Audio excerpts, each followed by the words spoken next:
تو بچوں، میں نے آپ کو نظم سورج کے فائدے پڑھنے کے لیے کہا تھا، آپ نے پڑھا ہے؟ شاباش۔ سمجھ میں آئی ہے؟ نظم سمجھ میں آئی ہے؟ اچھا، تو ٹھیک ہے، ہم اسے سمجھنے کی کوشش کرتے ہیں۔ تو درجہ ششم کی اردو کی کتاب نکالیے اور تیسری نظم سورج کے فائدے ہم پڑھنے والے ہیں۔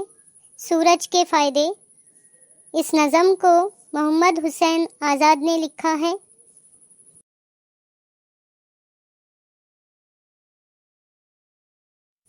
تو بچوں، آج ہم سورج کے فائدے سمجھیں گے، تو اس سے پہلے ایک بات آپ کے سامنے رکھنا چاہتی ہوں، ذرا غور سے سنیے۔ کسی گاؤں میں ایک بڑھیا رہتی تھی، بڑی کھوسٹ اور ضدی۔ اس کے پاس ایک مرغا تھا جو روز صبح بانگ دیتا، ککڑکو ککڑکو۔ تھوڑی دیر بعد سورج طلوع ہوتا اور صبح ہو جاتی۔ بڑھیا سوچتی کہ سورج تو میرے مرغے کے بانگ دینے سے نکلتا ہے، اگر میں اس کو گاؤں سے باہر لے کر چلی جاؤں تو سورج کیسے نکلے گا؟ اس نے گاؤں والوں سے کہا، میں اپنے مرغے کو لے کر جا رہی ہوں، جب یہ بانگ نہیں دے گا تو سورج نہیں نکلے گا، تب تم لوگ میری قدر کرو گے۔ بڑھیا مرغے کو لے کر پاس کی پہاڑی پر چلی گئی۔ رات گزر گئی اور صبح وقت پر سورج طلوع ہوا۔ بڑھیا منہ لٹکائے لوٹ آئی۔ گاؤں والے اس کی سادگی پر ہنسنے لگے۔ تو بڑھیا کو کیا لگتا تھا بچوں؟ کہ مرغا جب بانگ دیتا ہے تو سورج نکلتا ہے، اگر میں اس مرغے کو پہاڑی پر دور لے کر چلی جاؤں تو سورج گاؤں میں نہیں نکلے گا، ہے نا؟ بڑھیا کیسی تھی؟ ہاں، بہت بھولی تھی۔ بڑھیا کیسی تھی؟ سادی تھی، بھولی تھی۔ اسے یہ نہیں معلوم تھا کہ سورج تو کہیں بھی نکلتا ہے۔ تو بچوں، سوچ کر بتائیے کہ مرغے کے بانگ دینے اور سورج کے طلوع ہونے میں کیا تعلق ہے؟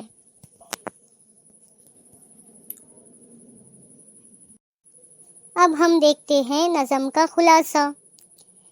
سورج صبح کے وقت مشرق سے نکلتا ہے اور شام کو مغرب میں غروب ہوتا ہے۔ غروب ہوتا ہے، ڈوبتا ہے۔ طلوع ہونا، نکلنا، غروب ہونا، ڈوبنا۔ تو صبح سے شام تک کے وقت کو دن کہتے ہیں اور شام سے صبح تک کا وقت رات کہلاتا ہے۔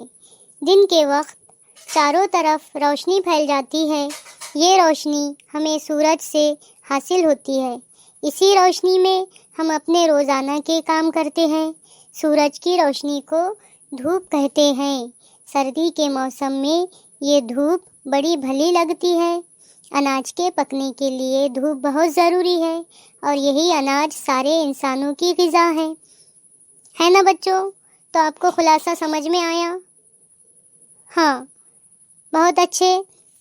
تو اب آپ کو کرنا کیا ہے؟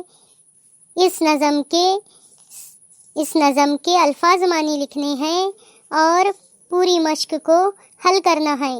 جہاں آپ کو مشکل لگے وہاں آپ پوچھ سکتے ہو، ٹھیک ہے؟